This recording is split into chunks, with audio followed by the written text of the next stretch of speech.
question ha. Okay. Sino ang pang-sampung presidente ng Pilipinas? A. Taas ka ulit. Joseph Estrada. B. Magal Arroyo. C. Ferdinand Marcos. D. Ninoy Aquino. Ferdinand Marcos. 9, 8, 7. Final answer.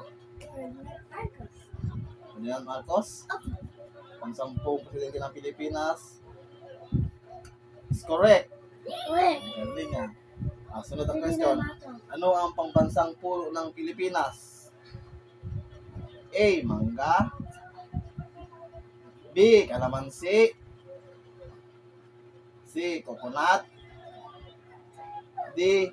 Nara.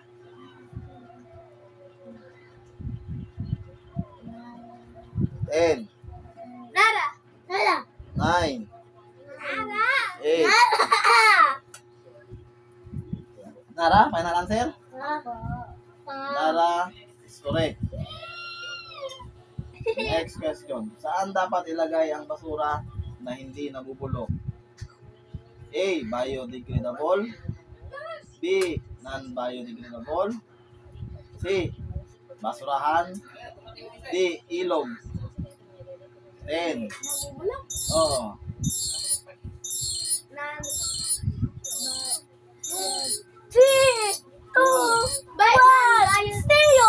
Non-biodegradable?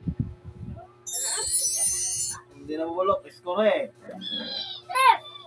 Anong araw o petsa pinagdiriwang ang kalayaan ng Pilipinas? A. June 12. Taas ka nung kita. June 12. B. December 25. C. May 1. D. February 14. Anong araw pinagdiriwang ang kalayaan ng Pilipinas? 10, 9, 8, 7, 6, 5, 4, 3, 2, 1. Answer. 8, June 12. B. December. Final answer? Nakasan mo? June 12. June 12. Correct. Yay! Pangbansang hayop ng Pilipinas. A. Aso. B. Kambing. C. Pusa. D. Kalabaw. Pangbansang hayop ng Pilipinas. Kalabaw? Kalabaw, final answer? Oo. 10, 9, 8, 7, 6, 5, Kalabaw? 4, 3, 2, 1. Answer. Kalabaw? Kalabaw? Kalabaw? Kalabaw is correct. Sa math. 7 times 9. A. 61.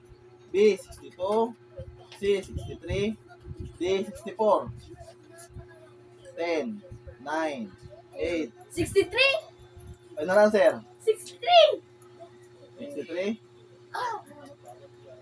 53? is correct. Galing nga. Ang laan na natin ano